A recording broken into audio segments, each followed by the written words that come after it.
2020-ci ilin sentyabrın 27-sində Vətən dardadır, haydi igidlər çağırışına ön sırada gedənlərdən oldu. Ramin balamız baxmayaraq ki, onda məzuniyyətdə idi. Torpaqlarımızı azad etmək məqamıdır. İstəyi ilə müharibə xəbərini eşidən kimi məzuniyyətini yarımçı qoyub, doğma ata ocağından müqəddəs və başı bəlalı Qarabağ torpaqlarına yollandı. Orada da biləndə ki, həmlə taburunda kadr çatışmazlığı var, rabitə komandanının etirazına, təkidinə baxmayaraq həmlə taburuna qoşuldu.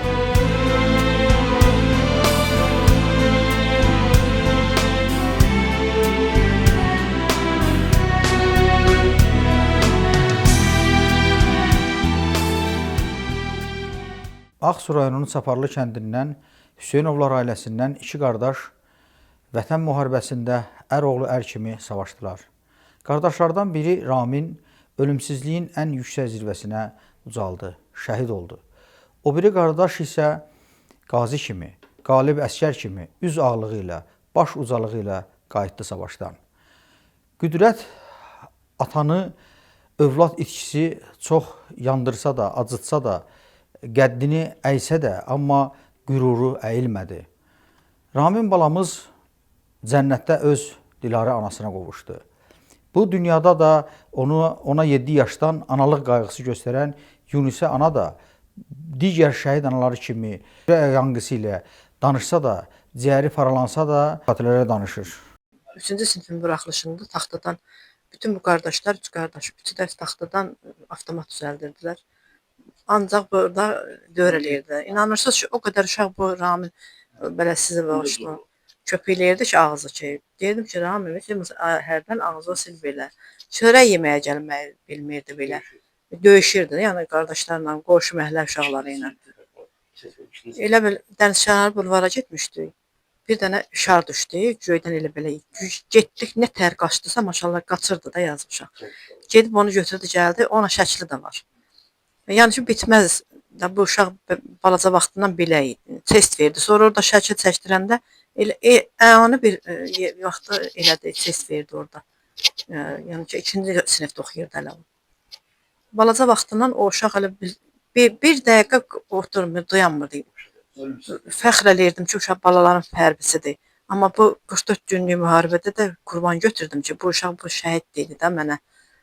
Sonra o qurbanı kəsdim. O böyük balam gələndə qurbanı kəsdim ki, Allah şükür ki, bu gəldi, çıxdı da. Allah hamısının ruhunu şad eləsin, mənim də balam içində. Allah sizi də var eləsin, gəlib bizi sahib seçdiyinizə görə. Deyir ki, ata müharibə olacaq. Ramin dedi, mən şəhid olacağam. Anasına deyir belə. Demək, bunlar öncədən bu şəhidlərimiz hamısı özün bilirlərmiş ki, bunlar yəni şəhid ola bilər, müharibədə hər şey ola bilər, yəni müharibədə. Yəni Allah hamısının ruhunu şad eləsin. Bu qeyri-adi bir şeydir. Yəni bu insanlar cəmiyyət üçün yox, bunlar Allah üçün. Cəmiyyəti daha doğrusu qorumaq üçün Allah tərəfindən yetişdirilən, qəlbi təmizlənən və cəmiyyətə təqdim olunan insanlardır. O şəhidlərdən hər biri od oldular, su oldular, torpaq oldular və nəhayət birləşib torpaqlarımızı etdilər.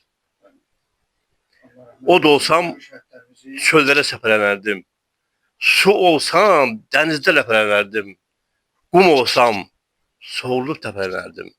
Xatirəm qəlblərdə qalsa yaxşıdır. Bu ömür beləcə bizə yaxşıdır. Görürəm ki, hansı bir şəhid valideynləri hamısı eyni xasiyyətdədir. Demək ki, bunları hamısı qardaşlar, bacı oldular, qardaş oldular. Bugün bəli, bizim qəhrəmanımızın atası da buradadır, Namiş müəllim də buradadır, bəli.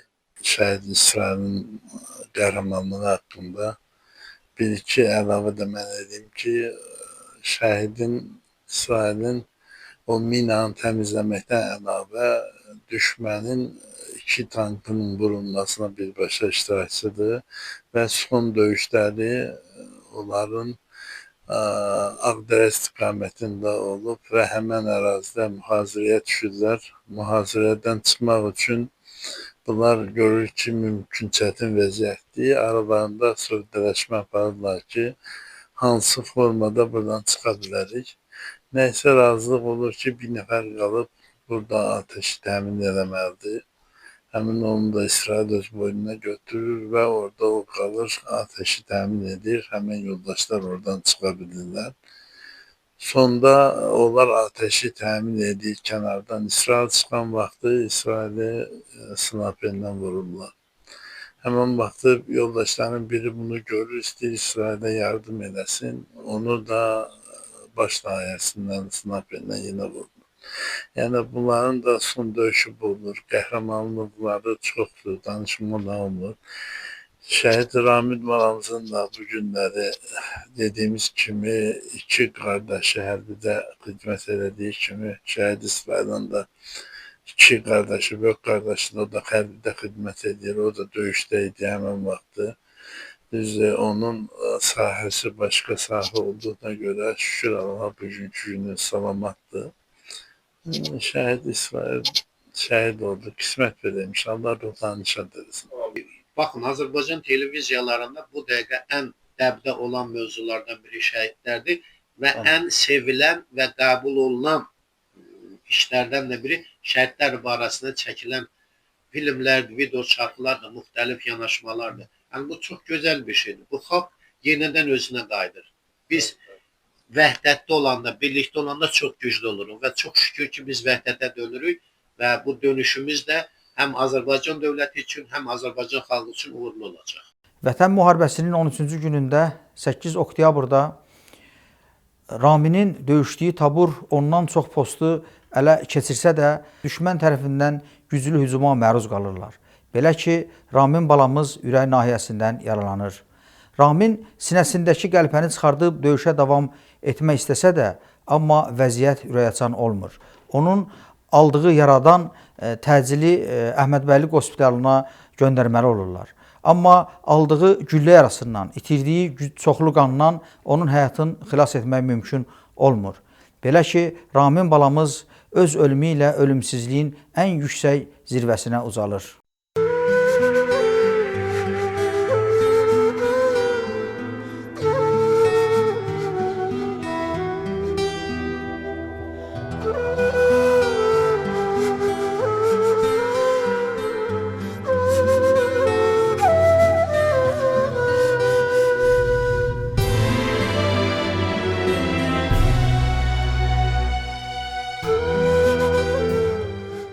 ...2020-ci ilin 8 oktyabr bir qızın qisməti də yağı gülləsində əriyib torpağa gömüldü. O müthiş gün bir ata da 14-15 gün əvvəl bir oğul övladını ata ocağından son gedişini uzun illər xatırlayacaq.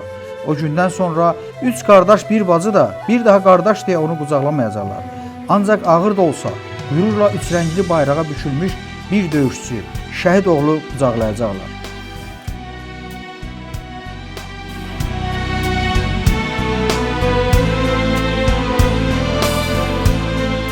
Ramin vətən üçün özünü şəhid elədi. Bu böyük bir şərafətdir. Mən də müharibə iştirakçısıyam, amma Allah Teala məni seçmədi. Deməli, seçdikləri daha ədalətli, daha dəqiqdir. Amma bütün hallarda şəhidlər, bunlar hamısı Allahın seçdiyi ideal şəxsiyyətlərdir. Onlar torpağın altına getdilər ki, torpağın üstündəkilər yaşasınlar. Onlar bu vətənə qürur gətirdilər, bu vətənə hörmət gətirdilər, şərəf gətirdilər və son 6 ildə Azərbaycan xalqı qürurla, şərəflə yaşayan bir xalqdır və biz 220 ildən sonra ermənilərə sübut elədik ki, biz türkü, biz varıq və bizim geri qayıtışımızda bu şəhidlərin çox böyük xidməti var. Yəni bunları yetişdirən analar, atalar da bu xalqa böyük xidmət göstərdilər və belə gözəl övlad yetişdirdilər. Hal-hazırda milli oyanış gedir, milli dirçəliş gedir və bu dirçəlişi bizə həmin şəhidlər bəxş elədi. Bizə əmanət qoydular və bizim borcumuzdur ki, onlara biz əməl eləyək. O cümlədən də şəhidin atası hal-hazırda Qüdrət bu yolda davam edən bir ziyalımızdır. Gördüyünüz kitabların əksəriyyəti Qüdrətin bir mənalı şəkildə köməkli ilə çap olunub. Təkcə Ağsu şəhidləridir, Şamaxı şəhidləri, digərləri ilə də məşğuldur. Yəni, şəhidin yeri, vətəni yoxdur. Hamısı bunlar bizim balalarımızdır Hamısı bunlar bizim fəxrimizdir. Harda doğulmağından, harda böyüməyindən, harda yaşamağından asılı olmayaraq.